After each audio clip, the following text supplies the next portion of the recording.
Hello everyone, welcome back to English 201 Syntax. This is Shara Hussein, your presenter for today's video. Chapter 12, WH Movement and Locality Constraints. Let us first have the learning objectives. After reading Chapter 12, you should walk away having mastered the following ideas and skills. Explain the motivation for WH movement. Draw the tree indicating WH movement. Identify various complementizer types. Draw a tree for a relative clause. Identify various island types. Explain why WH island sentences are ungrammatical according to the minimal link condition. Explain, using the MLC, why certain instances of DP movement and had to have movement are ungrammatical. Introduction. In Chapter 11, we'll look at the DPs that were appearing in positions where they did not get a theta roles. Instead, the DPs surfaced in derived positions. That is, they were moved from the position where they got a theta role to a position where they could get keys. The trigger for this movement was the requirement that DPs check their keys feature, as keys can only be assigned in specific structural positions. In this chapter, we turn to another kind of phrasal movement, one where DPs already have keys. DPs can move for a different reason to form what are called WH questions. There are several different kinds of questions, only two which we are concerned with in this book. The first kind is the familiar yes or no question that we looked at in the chapter on head movement. 1E. Are you going to eat that bagel? 1B. Do you drink whiskey? 1C. Have you seen the spectrograph for that phoneme? The answers to these questions cannot be anything other than yes or no, maybe or I don't know. Any response sounds strange. 1A. Pizza. Yes. 1B. Scotch. No. 1C. Syntactic tree. No. The other kind of question is called a WH question. This question takes their name from the fact that the words that introduce them begins with the letter WH in English, such as who, whom, what, when, where, why, which, and how. The responses to these kinds of questions cannot be yes or no. Instead, they must be informative phrases. One example here is, when did you do your syntax homework?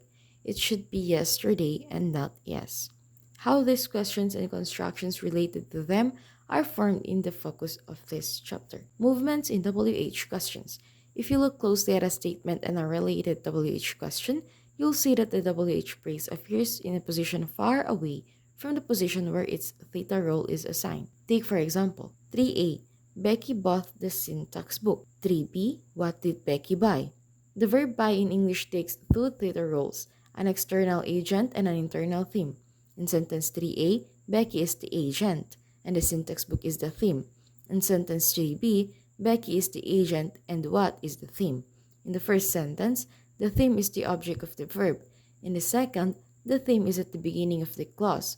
The situation becomes even more mysterious when we look at sentences like 4. What did Stacy say Becky bought? Sentence 5. Matt kissed her. But in WH questions, the accusative form, like whom, is not a sister to V. Whom did Matt kiss? So it appears as if not only are these WH phrases not in their theta positions, but they aren't in their case positions either. Given what we've seen in the previous two chapters, this looks like another case of movement, this one with different triggers. Let's start with the issue of where WH phrases move to. One position that we've had for a while, but have not yet used, is the specifier of CP. This is the place WH phrases move to. So this is the illustration for sentence number 5. WH movement can also apply across clauses. Next, we'll do a derivation of a sentence where the WH phrase moves from an embedded clause to the specifier of a main clause CP. Whom do you think Jim kissed? In 22, whom is the theta marked by the verb kiss and gets its internal theme theta role in the object position of that verb. The present tense feature on the higher T requires do support. The feature on the C triggers TC movement. The DPG moves from the specifier of the embedded VP to the specifier of the embedded TP for EPP and case reasons. The DPU does the same in the higher clause. Finally, we have WH movement. For reasons that will become clear later, we do think movements in two hops, moving first to the specifier of the embedded CP, then onto the higher CP to check that Cs plus WH feature, illustrated in 23. Let's do one more derivation, this time doing a sentence like the one above, but where the WH phrase stops in the specifier position of the embedded CP rather than moving all the way up. I wonder who Jim kissed. The main difference between this sentence and 23 lies in the nature of the main verb. In 23, the verb was think. The subcategorizes for a CP headed by C negative Q negative WH. Represented in 24a, the verb wonders differs in that it subcategorizes for a CP headed by in verb. In 23, the verb was think. The subcategorizes for a CP headed by C negative Q WH. In 25a, the verb wonder differs in that it subcategorizes for a CP headed by C negative Q plus WH. That is the embedded clause which has the WH movement in its 25b as shown below.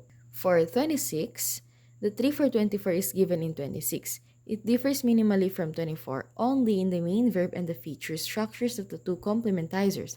The DP all get their theta roles in these structural positions. Just as in the previous example, who gets its case in its base position, the two agent DPs I and J move to their respective specifiers of TP to get case. Finally, we have movement of the WH phrase. Notice that it only goes to the specifier of the embedded CP.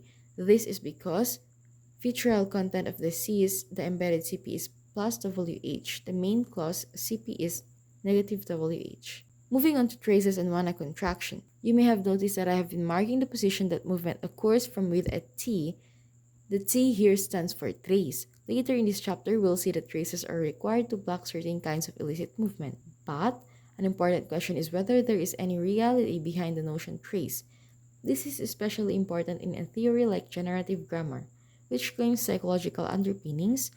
Finding evidence for something that is not pronounced is remarkably difficult. However, there is some straightforward evidence for traces. One such contraction takes non-finite T and contracts it with a preceding verb like want. Example, I want to live. I wanna live. This phenomenon is called WANA contraction. Now considering what happens when you have WH movement and WANA contraction going on at the same time, WANA contraction is permitted when the WH movement applies to an object. Who do you wanna kiss? But look what happens when you try to do WANA contraction when WH movement targets the subject. Who do you want to kiss the puppy?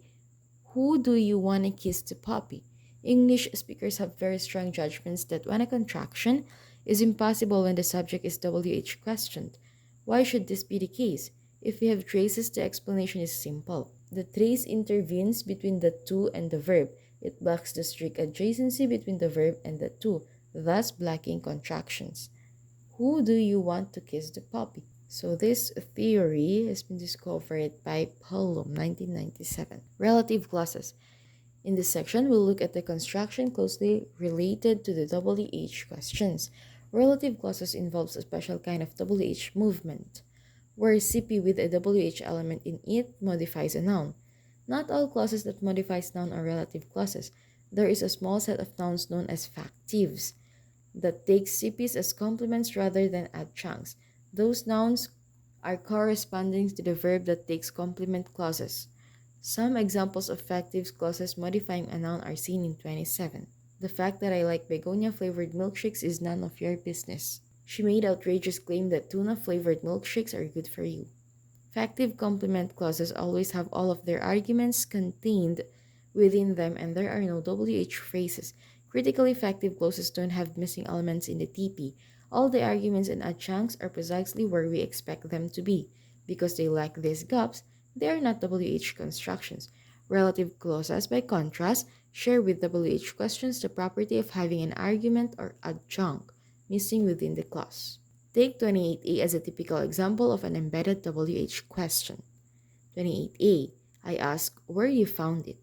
The relative clauses in the B examples are formed by moving the WH phrases to the specifiers of the embedded CPs, completely in parallel to the WH movement in the A examples. The primary difference between the B cases and embedded WH questions is in what category the CPs are attached to. In the A examples, the embedded clauses modifies a verb. In the B examples, they're part of the VP. A 3 for the DP in 29 is given below in third. In this tree, you'll see the who phrase is generally as a complement to the verb kissed. The embedded CP is adjoined to the N, and there is movement of the WH word into the specifier of the CP. Like in all other embedded classes, there is no subject auxiliary movement. The WH phrase here doesn't serve to mark a question, but instead it links the head noun to the gap. This is indicated by the co-indexation between the head noun and the WH element. The one spanner in the works for this analysis is the fact that not all relative clauses have obvious WH elements in them. Restrictive versus non-restrictive relative clauses. Restrictive relative clauses are modifiers of nouns that limits the meaning of a noun the same way an adjective or a prepositional phrase might restrict it. So for example, the reference of the noun skis includes all the skis in the world, but if you add the adjective flimsy in front, then we have much of a smaller set of possible objects. Restrictive relative clauses works the same way. Example, skis that are flimsy is restricted in the same way flimsy skis is. Non-restrictive relative clauses just provide supplementary information about the NP. Compare the sentences in 1A and B. A. The guy who is wearing the red hat just hit me. B. That guy, who I think might be drunk, just hit me. Sentence A has a subject TP with a restrictive relative clause. I'm telling you that you should look specifically for the guy with the red hat, not some other guy.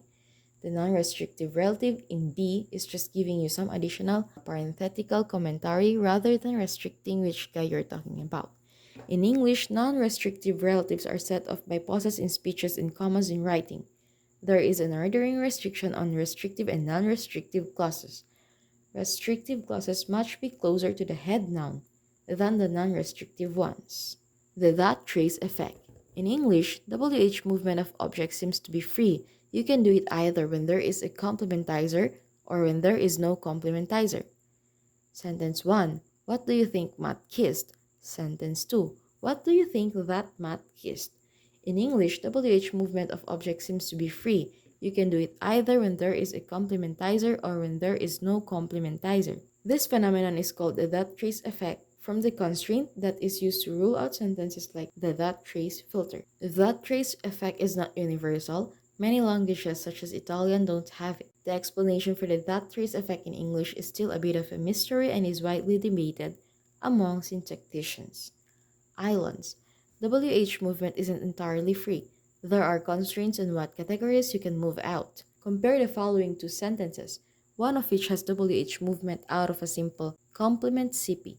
37A, the other is 37B, moves a WH phrase out of effective clause that is contained inside a DP. 37A. What did Bill claim that he read the syntax book? 37B. What did Bill make the claim that he read in the syntax book? In sentence A, we see that WH movement out of a complement clause is grammatical, but movement out of a CP that is dominated by a DP is horrible, such as in B. This phenomenon, first observed by Ross, has come to be known as the complex DP island phenomenon. The word island here is meant to be iconic. Islands are places you cannot get off. They are surrounded by water, so you're limited in where you can move. You can only move about within the confines of the island. Islands in syntax are the same. You cannot move out of an island. You can move around within it. DPs are islands. There are many other kinds of islands. One most important is called WH island. First, observe that it is possible to move a WH phrase to the specifier of an embedded CP when the C is plus WH. I wonder what John bought with the $20 bill. It is also possible to move WH phrase to the specifier of the main CP. However, look at what happens when you try to do both. Move one WH phrase to the embedded specifier and the other to the main CP specifier. How do you wonder what John bought? This sentence is wildly ungrammatical, even though we have only done two otherwise legitimate transformations. Now, this isn't a constraint on having two WH phrases in a sentence. Two WH phrases are perfectly acceptable in other contexts. The minimal link condition. Island phenomena beg for explanation. Let's consider WH islands in some detail. As we noticed above, in questions with multiple WH phrases, the movement of each WH phrase is allowed independently of the other. A. I wonder what John kissed. B. Who did you think kissed the gorilla? However, When you combine the movements, the sentences becomes nearly incomprehensible. Asterisk. Who did you wonder what kissed? Recall from earlier discussion that syntactic operations likes to be either be local. For example, anaphors must be bound within their clause, local relation. Similarly, theta roles are assigned within their PP, another local relation. Or create localities, for examples, DP moves to gets close or local to their case assigner. Affixes moves to gets close or adjacent to their host. And WH phrases moves to get near A plus WH. In the next chapter, we will consider a unified approach to movement that tries to capture at least the last set of cases. What is important here is that our grammar seems to like relations that are close. With this intuition in mind, think about WH islands. WH phrases moves to get in the specifier of a C plus WH. So, let's hypothesize that there is a further restriction. Movement must always target the nearest potential position. This is another locality condition called minimal link condition. Echo questions WH in C2 in English. You may have noticed in the previous section that the MLC, when applied to the WH movement, in essence prevents any clause from having two moved WH phrases. Does this mean that a clause can't have two WH phrases at all? Obviously not. Sentence 68. Who loves whom? This sentence is grammatical. Even though the second WH phrase does not move, this phenomenon is called WH in situ. From the Latin, in situ is in place. We also see WH in situ in sentences with only one WH phrase. Shelley loves who? If this is not grammatical for you, stress who. Shelley loves who? We might ask why the WH phrase in 69 and the second who in 68 don't move to check their WH features. The answer is simple. These are not WH questions. These apparently are echo questions. Echo questions are not requests for new information. Instead, they are requests for confirmation of something someone has heard. Conclusion. In this chapter, we'll look at a third kind of movement transformation, WH movement. This process targets WH phrases and moves them to the specifier of CPs. This movement is triggered by the presence of plus WH feature in C. WH movement of a DP is always from a case position to the specifier of CP. WH movement is not totally unrestricted. There is a locality constraint in the movement, the MLC. Movement must be local, where local is defined in terms of closest potential landing site. We saw further that the MLC might be extended to other types of movement. In the next chapter, we're going to continue this trend and look at the movement process in general and the similarities between them, as well as briefly delve into the interaction between the syntax and the formal interpretation of the sentence. That would be all. Thank you.